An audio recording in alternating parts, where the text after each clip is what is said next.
As we continue looking at the book of Proverbs, we want to move on to verse 17 of chapter 12. But before we do that, I just want to display the t-shirt of the week. It's one that was sent to me by a friend, and it just came yesterday in the mail, and I really appreciate it. It's really memorial towards Charlie Kirk. It says, "Well done, good and faithful servant," and then Charlie Kirk underneath it.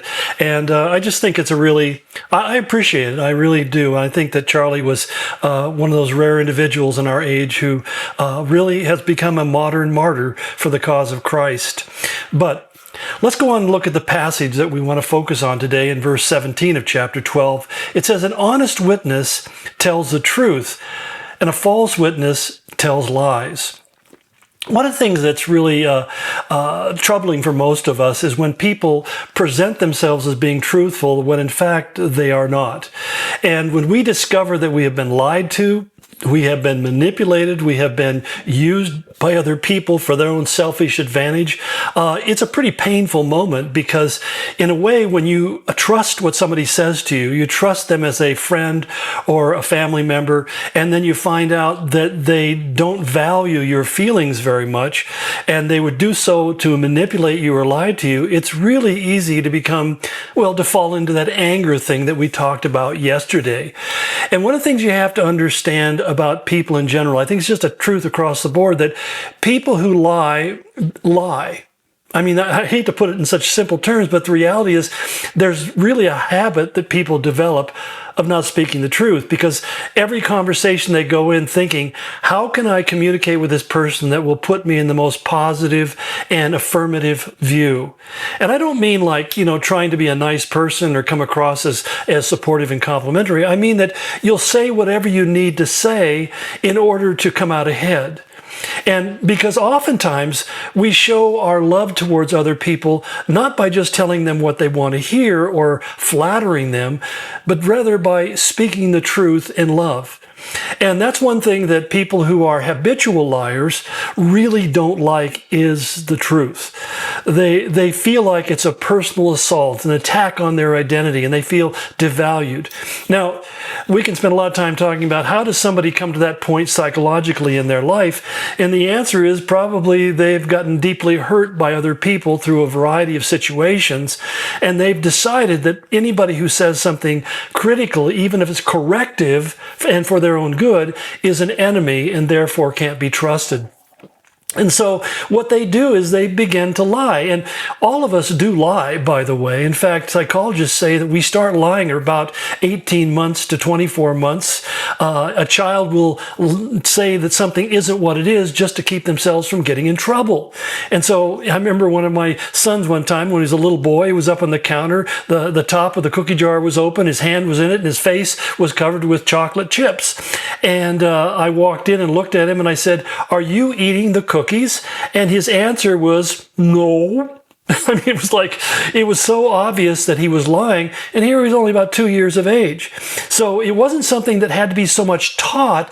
It's something within our human nature that in order to get ourselves out of trouble, we stretch the truth, or we distort the truth, or we say something that's absolutely, totally a fabrication. It's kind of like when you get stopped by the patrolman for speeding, and he says, "Do you know how fast you were going?" And you know darn well how fast you were going, and you say, "No, I don't. Was I speeding?" I mean, that's a lie. That's not telling the truth. And you may not believe this, but I found, and I haven't been stopped by an officer in quite a few years. I've really gotten a handle on my speeding, I confess. But you think the last time I got stopped, and last couple of times I got stopped, I remember saying, "I'm just going to tell them the truth." And one time I ran through a red light because I thought it would be faster. And the officer asked me, "Why did you do that?" And I said, "Because I'm a stupid idiot." And so he let me go. I don't think he was counting on me being that truthful. But I think it's important that we understand that it's in our truthfulness that we find the best circumstances come. And when you are doing something that's wrong and you get caught doing it's wrong, it doesn't help your case to sit there and lie and deceive people, because even if you get away with it, eventually the truth's going to come out. And I think that's what we need to understand about truth. Truth is one of those things that has a life of its own. You know, a lie will fizzle away and evaporate, but the truth is something that is sustained forever. If you speak something that's truthful, it'll stand the test of time. But if you say things that are untrue, eventually it'll become obvious. And whether it's talking about little things that we say to each other or bigger issues like philosophical ideologies, when we look at things like communism or Nazism or even much of the wokeism that we see around us, we begin to realize that people may have believed in these things for a while, but eventually those lies have a collision with reality. And you know, the reality is the fact that there are only two genders, and regardless of how many people try to say it isn't that way, it's just a matter of time before it becomes obvious that that's simply not true. It's a defiance of reality. And the more we become convinced in ourselves that truth has its own life cycle that can't really, or truth has its own sustainability, and that lies have a limited life cycle, the more we realize the best choice for us is to tell the truth. So there are a lot of people who feel that their advantage is in being a false witness. But the truth of the matter is, the truth will always prevail in the end. Granted, as I said before, every one of us can point out to moments in our life where we have been less than truthful. And in some ways, I don't think that's always bad. I mean, I always joke about it. You know, one of the things I used to hate was when my wife would ask me to go shopping with her, and then she would try something on and she would say, "Does this look good on me?"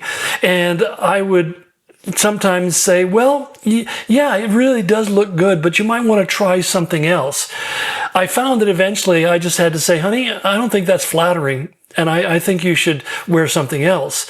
You know, because, I mean, it was hard, because especially if it was something that she liked, but the whole point was that I wanted her to look the best she can look and feel the best she can about herself, and we all don't look good in everything.